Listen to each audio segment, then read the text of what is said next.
In this video, we are going to be ranking all of the postseason games that occurred so far and rank them by levels of competitiveness and just the general gist of how good of a game was it. And for the record, to ensure neutrality, this will be treated as Team A versus Team B, and it also will not depend on round, although I will say the wild card games were some of the worst games, and after that, pretty much almost everything else was a competitive game to some degree. And we like that. And so I'll be looking at, each of the games, and we'll just be ranking them based on competitiveness. And for the worst game of, the entire postseason bracket, the very, very, very bottom of the list, this game was an absolute blowout. Worst game of the entire wild card round. And it's going to go to Packers-Cowboys. Now, I know what you might be thinking. You might be thinking that the game was only 40-32, and that in the end, it was a 2-score game. And I know that, again, you might be thinking that.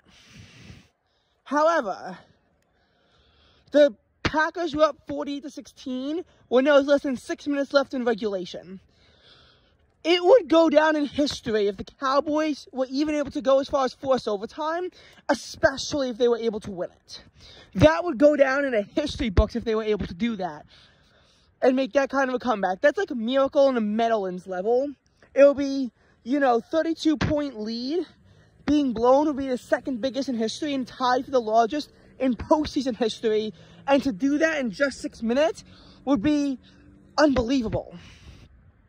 You look at the Packers and then they're up 40-16 and they're pretty confident. The reason why the Cowboys were able to come back was, to some degree, they were pretty confident they would hold down the lead. Eventually, they began to play a bit more aggressively just because they began to get scared that the Cowboys would come back. And they actually came relatively close to making it an 8-point game. Nonetheless, Packers were able to hold on for the win. I actually will admit I got a bit scared once the score became 40-32 and the Packers are punting again. And a lot of it came down to, the Cowboys having to attempt onside kicks after they scored. And they failed, but then they got bailed out by the Packers having to punt the ball away. And then, obviously they're not going to want to take any chances and take a field goal when they have an unreliable kicker. It could be returned for a special teams touchdown if it comes up short. And you just don't want to risk it that late in the game, Packers already had 48 points. It's just safer to punt, especially when you're trying to hold on to a big lead like that. And obviously, having to punt the ball away twice wasn't good. When they had to punt the ball away up 48-32, it was nerve-wracking, but then the Cowboys had a turnover on downs to seal the game. However, I personally believe that even if the Cowboys had gotten a touchdown and made it 40-40, it would have in the end probably have made it into a good game. It probably would have made it into a good game. But, while it might have been a good game, the Packers still would have won because the Cowboys would have had to have converted another onside kick. Otherwise, and if they failed at that point, Packers would just kneel at the clock. That's what they would do. They're trying to, kill time off the clock, obviously, because the Cowboys have a trailing big time. And again, the fact that the Packers were up 27-0 late in the second quarter, and up 27-7 at halftime, and then they built up to a 40-16 lead in the fourth quarter. The game was never in doubt. Really, once the Packers got the interception at the Dallas 19-yard line, from that point on, the game was never really in doubt. And that is a huge reason as to why I think that it was, the worst game ever, is because some of the other games were actually competitive for a bit. And then a team began to run away with the lead. In this case, the Packers always had the lead, and while the Cowboys attempted to come back, it came up well short. They were only halfway there to complete a comeback. Now,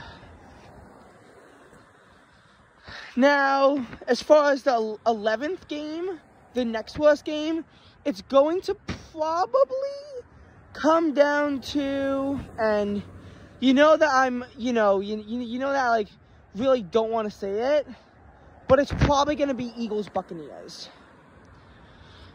And the reason why I'm going to say this is the second worst game is, it comes down to the score. The Eagles lost 32-9. And it just came down to, to some degree, poor play. In the Cowboys game, the Cowboys, it's times, played well, even though they got 2 interceptions. But, you look at the Eagles game, and they just did not play well. They could not convert a single third down all game. Every single time they were third down, it either led to a turnover on downs, or they had to punt the ball away, or in the one time they kicked the field goal. When they were up 16-9, and at a time up 16-10, I thought that maybe they would, be able to get it. But then they tried to go for a 2-point conversion on a Bucs penalty. The tush-push failed to keep it at 16-9, which, was not good. But when our defense forced to stop and we'd get the ball back to start the second half, at that point it looked competitive, even though the Buccaneers had already jumped out to a 13-0 lead. The Eagles played somewhat competitively in the first half, but everything came down when it came to the safety, because the Eagles would always have the ball within their own 10-yard line. Their punts would only make it to, the Buccaneers at around midfield, and even though they were punting the ball away, they were almost in field goal range. So, obviously, when something totally catastrophic like a safety happened to the Eagles, it was bound to end in disaster. First of all, the Bucs were already up 18-9, so they had a 2-possession lead, and then they scored a touchdown to make it 25-9. Then, of course, you have the Eagles' field goal being called back because they accepted a penalty, and Sirianni foolishly went for it on 4th and 5, even though I know analytics said to go for it. You don't always want to trust analytics in that case. And yeah, the Buccaneers won 32-9. It was a blowout at the end.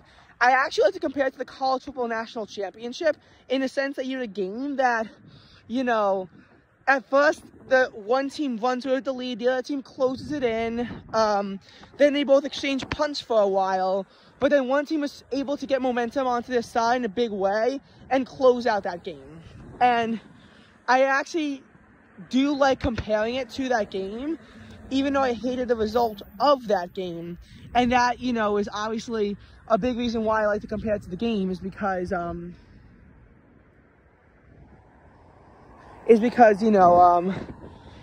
game, was another time when my team lost it. And again, they were both in very, very, very, very similar fashion. Okay. So putting those bad games aside, at the number 10 spot, and I know you could have expected it, yeah, it's Dolphins-Chiefs. The Chiefs won 26-7, but it was a very ugly game. The Dolphins could just get 1 touchdown going for them, while the Chiefs only got 2, and then they got 4 field goals, which I'm surprised that all those field goals made it in because of the weather. It was like, it was -4, and it felt like -30. Obviously, the field, they did use heaters on the field to bring the temperature on field up to the 30s, but it was still exceptionally cold. You almost never see NFL coaches wearing jackets, especially like the winter jackets where it kind of covers up their logo. And Andy Reid had a Chiefs jacket on him, but Mike McDaniels didn't, probably because the Dolphins never thought they need one. But they were traveling to KC, and it was brutal weather there.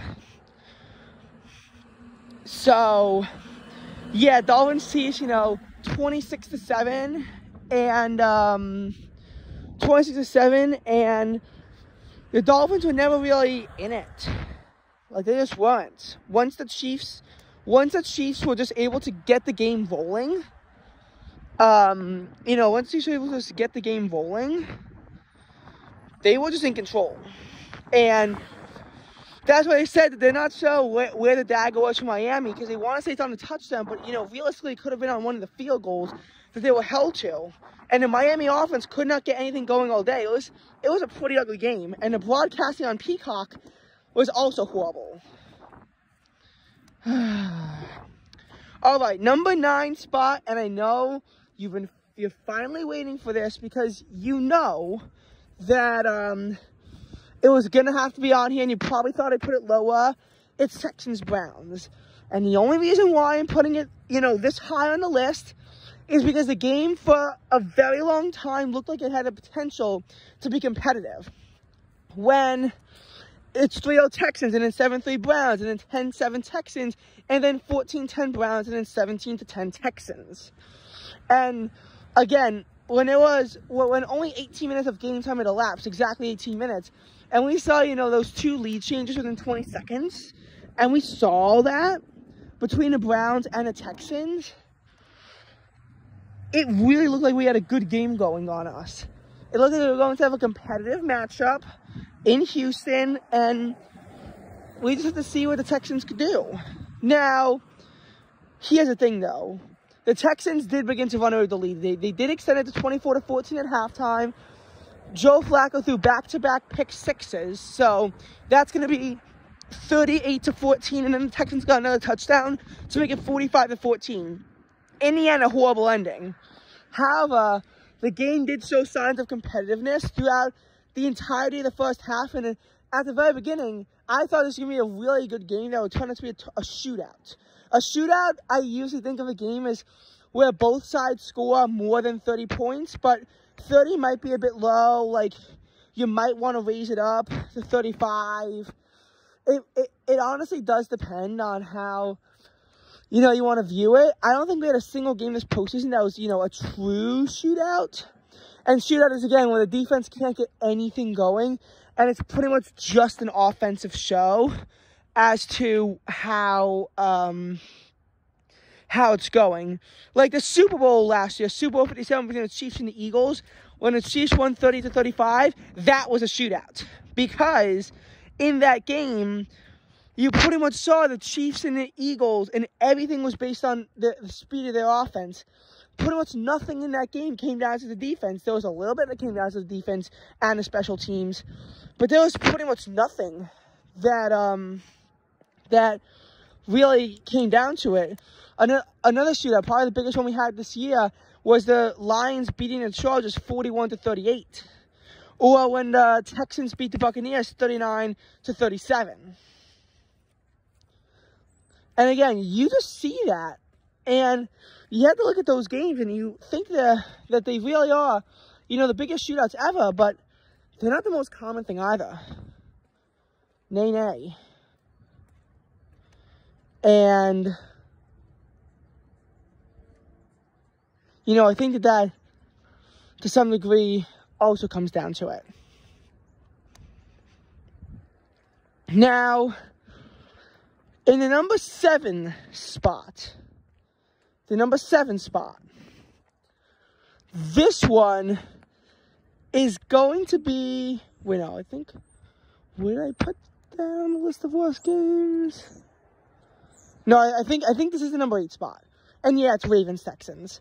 A good first game and a half, tied at 10 at halftime. The Ravens shut out the Texans in the second half, and they scored more points in the second half alone than, than there was scoring in the first half. And it was a 17-10 ball game at the end of the third quarter. And then the Ravens got 2 touchdowns, and then they also got a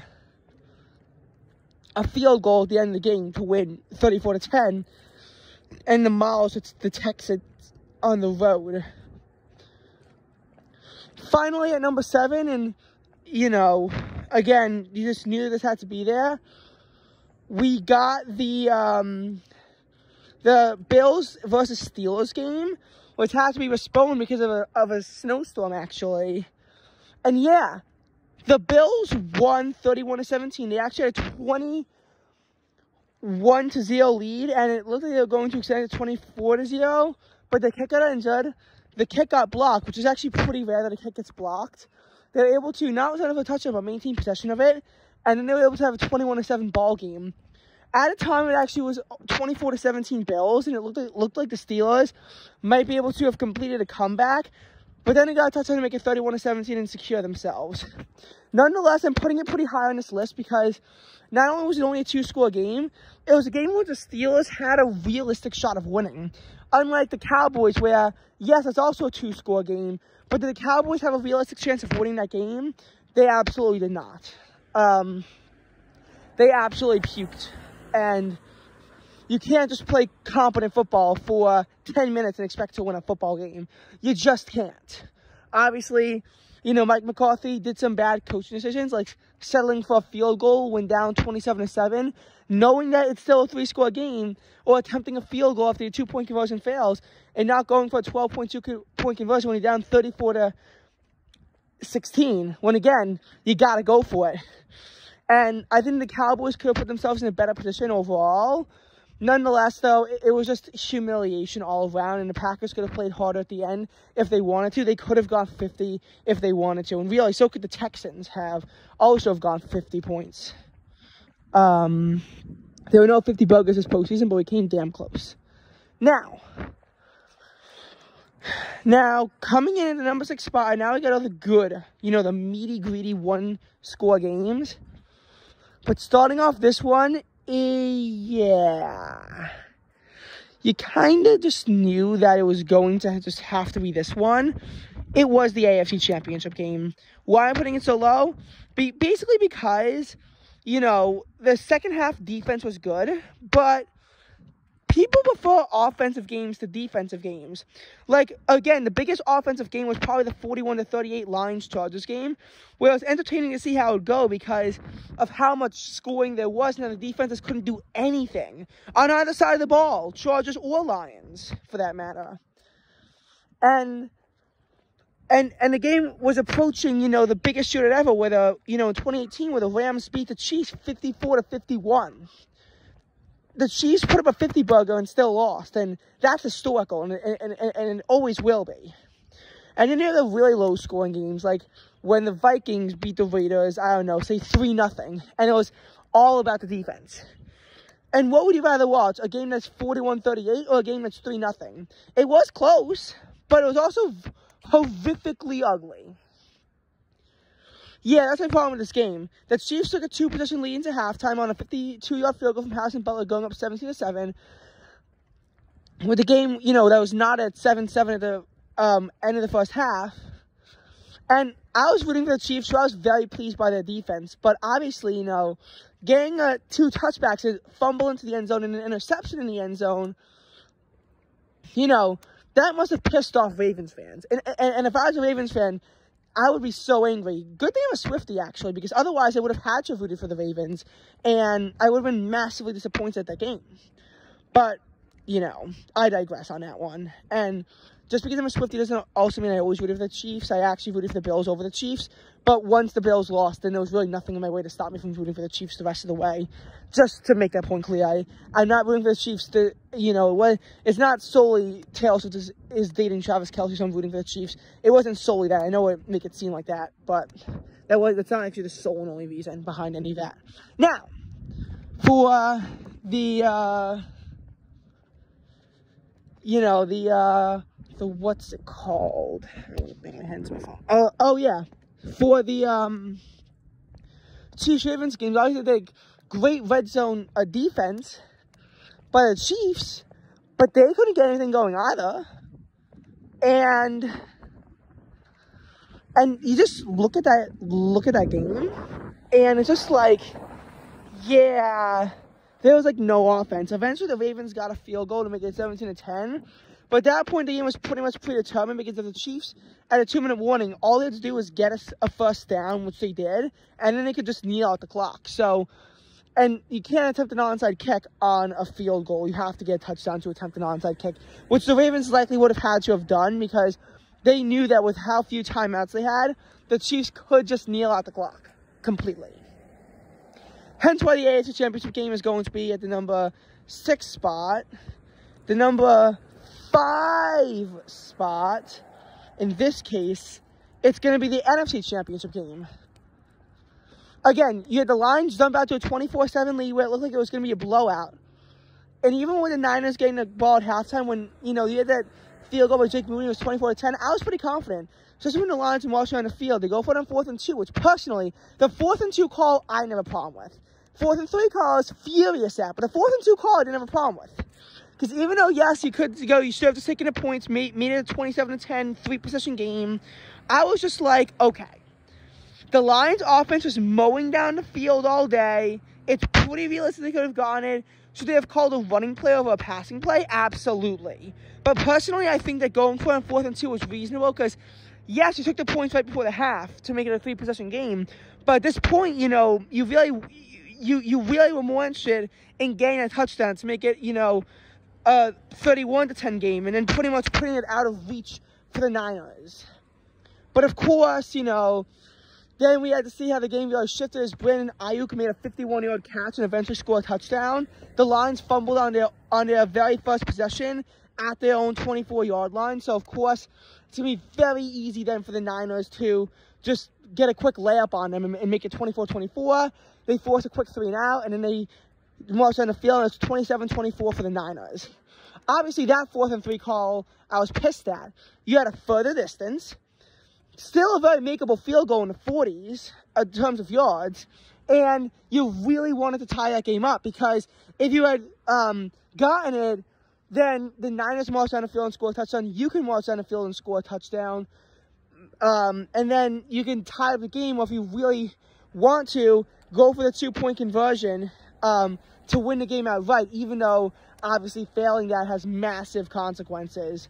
Instead, Dan Campbell just had to be dumb enough to go for it on 4th and 3, failed to convert it, and of course the Niners have a 34-24 lead. So even when the Lions scored a touchdown, they didn't do it quick enough to have won the game. They only did it with 56 seconds left.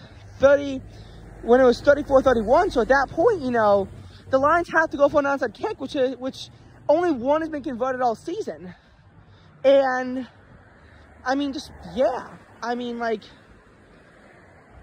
the Lions, they really choked it away. And that's why this game is at number 5, is because it was clearly in one direction, shifted massively towards the other direction.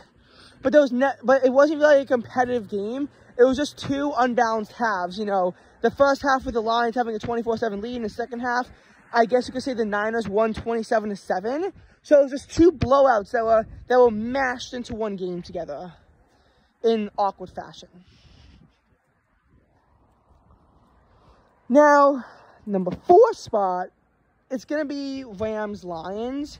24-23, so again, a very close game. But I feel like in that game, it was just like a back-and-forth contest to see, which team honestly almost made the more errors. And it was an offensive classic in the first half with the Lions, I believe, leading the game 21-17, I want to say. And then that just stagnated in the second half. Now, I only saw the first half, so I saw an amazing game. But then we had to see what their defense was more capable of. And again, that second half was not that good. And so it drags the game down. That's why that game is at the number 4 spot. The number 3 spot, and I just realized that I might have miscounted because this might actually be up to number 2 because I suddenly realized how few games there are left. But yeah, this one is going to be Bills-Chiefs. A classic. You had a mega rivalry between the two teams. And I mean mega. I think I lost count. I think this is the second. I think I was off of my counting. I don't remember. You had a mega rivalry. 27-24, so a close game. Multiple lead changes. I couldn't tell who was going to win that game. Obviously, the touchback into the end zone by the Chiefs really did something. Exchange punts. Then the 4th and 9. Again, I thought that they tied the game. Obviously, Bass missed the kick wide right. And that's what that game's going to be remembered for. The sequel of wide right. But personally, I feel like that game actually was a good game. Even though it ended in tragic fashion.